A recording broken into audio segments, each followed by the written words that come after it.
Bulldogs will have this season. So his basket forced a Notre Dame timeout gives us time to remind you, please help us beat cancer. The V Foundation awards 100% of direct donations and net proceeds of events to fund cancer research. Log on to jimmyv.org or you can call 1-800-4-JIMMY-V, the number 4-JIMMY-V, to donate.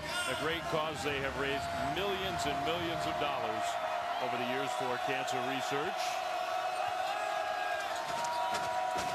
And we encourage you to help. Robert Sacre back in the game for Gonzaga. Rosehammer's shot was rejected, and Harris saved it in. There's that explosiveness. Pang goes quick to the basket, draws a foul.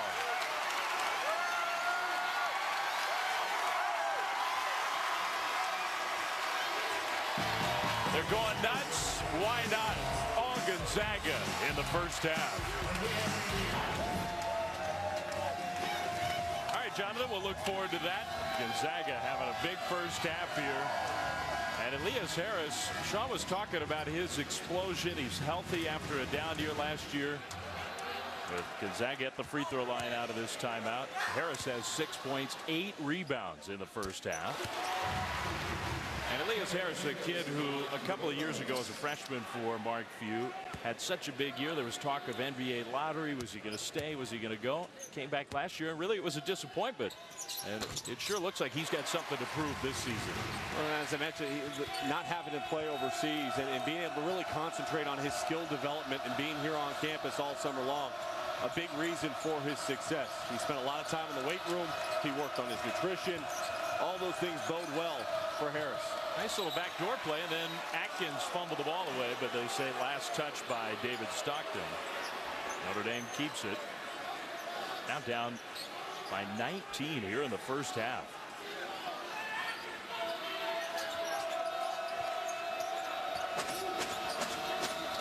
Jaron Grant draws a foul. A little reach in from Stockton.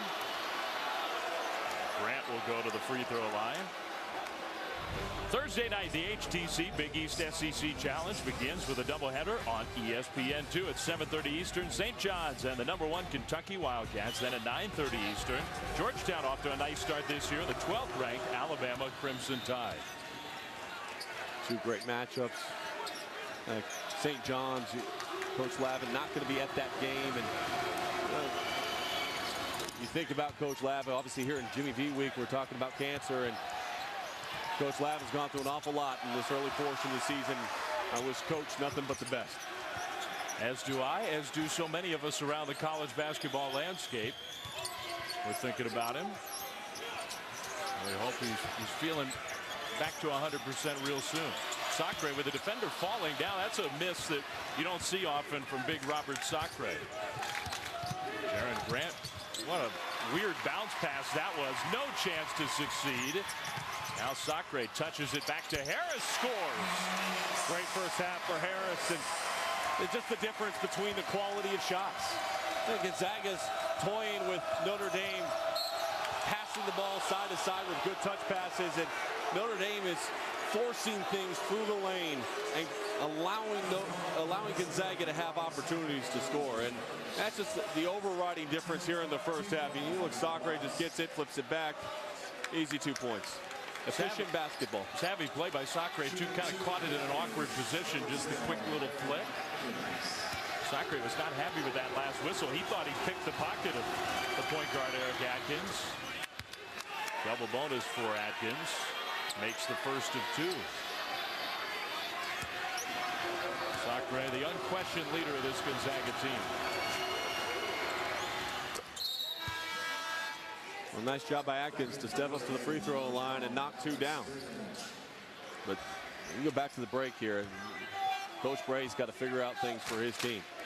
You know, last year he wasn't put in this situation because he had an older, more experienced team. He was more of like a manager type. This year he's gone back to having to be a teacher type, especially without Tim Abromaitis. Ben Hansborough, Abromaitis and company. One of the great years in Notre Dame basketball history. 27 wins last season. But it is a different group. Harris for 3. Sacre just bullied his way for the offensive rebound, then missed the layup. And he's got to finish that one. Worked so hard to get the offensive rebound to then go up and miss the layup.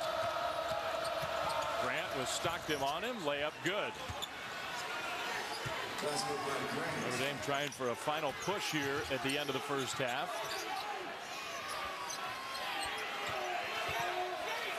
Notre Dame's gone to the 2-3 zone on this possession. Stockton, entry pass to Sacre. Spin back middle, a little up fake.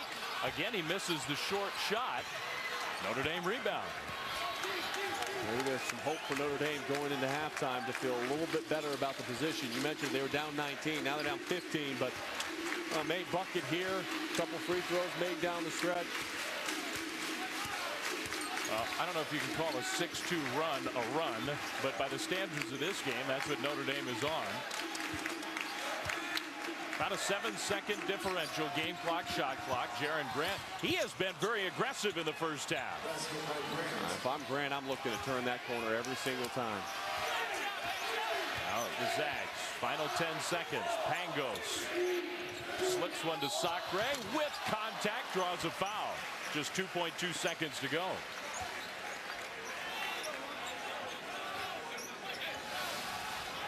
Nice job up top. Slip the screen action for Sacre and draws the foul with just 2.2 seconds left to go on the clock. Excellent free throw shooter, particularly for a big man. 82% on the year coming in. And he has had an off first half all the way around in terms of shooting the ball. His work rate has been outstanding, and that's what we've come to expect watching him play. But he clearly has not shot the ball well from the field. He's just 2 of 7 from the field and 1 of 3 from the free throw line. And as you mentioned, plus 80%, now 1 of 4 from the free throw line. Gonzaga pokes it away and got a shot off, didn't score, and that's how the first half comes to an end. And Sean, all things considered, maybe Notre Dame could feel fortunate just to be down 13. Down 13 points when you're trailing by 19. You got overwhelmed early. Hey, one thing you can't do in the second half, though, is turn the ball over.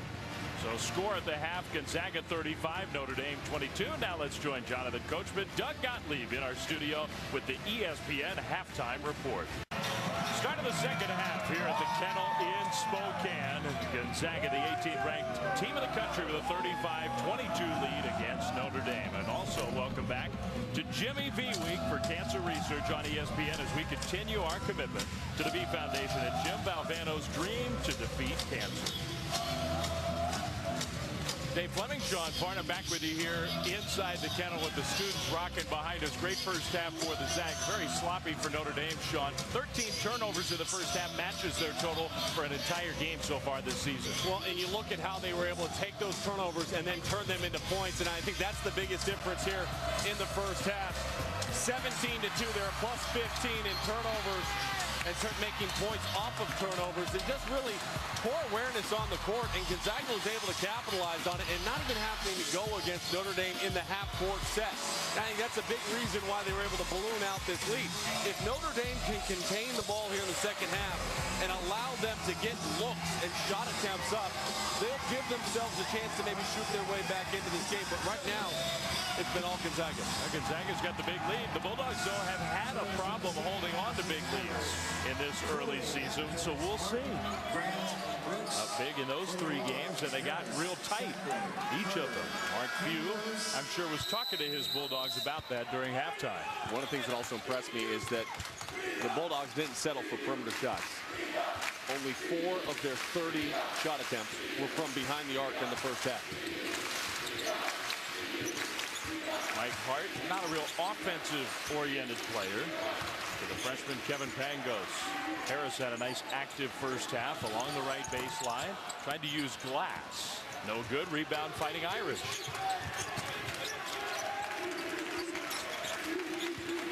Brooks. Senior Martin. Cooley against Sacre with the left hand. That's a great opening possession for Notre Dame. They were patient. They were strong with the ball. And they finally attacked down low on the block against Robert Sacre. You can't live in fear of a shot blocker underneath. If you go back to the first half, Sean, 10-2 run for the Fighting Irish. It was a 19-point lead for the Bulldogs. Gonzaga's gone cold. Notre Dame's starting to knock down some shots. Here is Sacre. Off the front iron, goes down. The answer right back. They cleared out the entire side. Allowed Sacre be at one-on-one coverage down low on the post. Mike Gray said they weren't going to double team. There's Cooley. That's about the extent of his range, but he looked comfortable shooting that one. Sacre almost on a low. Sacre dunks it home.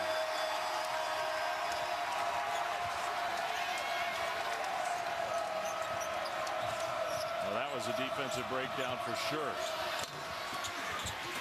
Cooley fights for his own miss. He goes out of bounds off of Gonzaga. Last possession in the open floor. What you're going to see is a miscommunication as we go ahead and roll this out. Freeze it right there. What you see is Cooley comes on the outside. No one's down underneath. Sacre underneath, able to close the deal and slam it home. A little frustration maybe behind that one. Sacre's had a hard time shooting the ball. Now poked away, and Notre Dame will. No, they don't keep it. It's out of bounds off of Jack Cooley. That's another Fighting Irish turnover. Down to 13. Plenty of time for Notre Dame. Well, they got to figure out how to get stopped. So you can't allow Gonzaga to get deep in the paint. You can't have guys get lost in the half-court set. And Gonzaga's done an excellent job utilizing screens, ball movement, man movement to find open looks. Good job isolating their strength, too. Double screen that time. Didn't do much for Marquise Carter, though. Carter finds Hart open in the corner. Long rebound, Fighting Irish. And a 3-on-2 opportunity. Martin, offensive foul. And for everyone that looks at Hart and says, well, you know, he's out there, maybe doesn't perform as well as we want to see at the offensive end of the floor. These are the things that he does, and he does them extremely well. He sacrifices his body. He takes the charge right on his chest.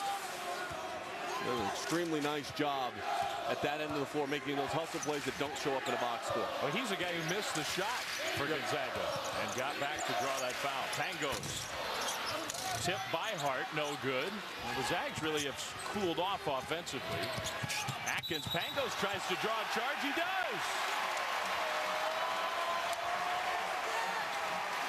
And that's just getting a little bit out of control. And Coach Gray pulls his point guard over and just right into the chest. Gonzaga back-to-back possessions, getting stops by taking charges. That's the 4th offensive foul against Notre Dame in this game. Well, and it counts as a turnover. And you look at a guy like Atkins, who last year was right amongst the leaders in the Big East as far as assist-to-turnover ratio. Sacre down low against Tom Knight. Sacre's starting to get heated up on the offensive end. He did not shoot the ball efficiently in the first half, but come out of the locker room, a couple of real clean, easy looks. That's 3 baskets for him already. That was a contested look from 3, but an offensive rebound. Brooks hits the shot. And a timeout, Notre Dame. So Mike Bray made basket, calls the timeout, and that sends us to a break from Spokane. Gonzaga, 41-28 lead. Was speaking this past season, but has done an excellent job of raising over $5 million himself for cancer research. His Bulldogs with the 41-28 lead out of the Notre Dame timeout. Just 3.5 minutes into this half, and Mike Hart, nice cut to the basket. Nice cuts, nice pass. Most dangerous person, there's 2 times you're dangerous out on the floor. It's when you set a screen or you make a pass and your defensive player goes to double, read the defense, and that's what Mike Hart was able to do. A little more pressure from the Gonzaga defense here. Pangos has had a good defensive game, the freshman. Matched up with Pat Connaughton. Brooks on the perimeter. Martin finds Durant. And that's going to be a blocking foul. So that time the block against the Zags. Hart tried to take another charge, but the foul call goes Notre Dame's way. But mostly all Gonzaga here tonight from Spokane.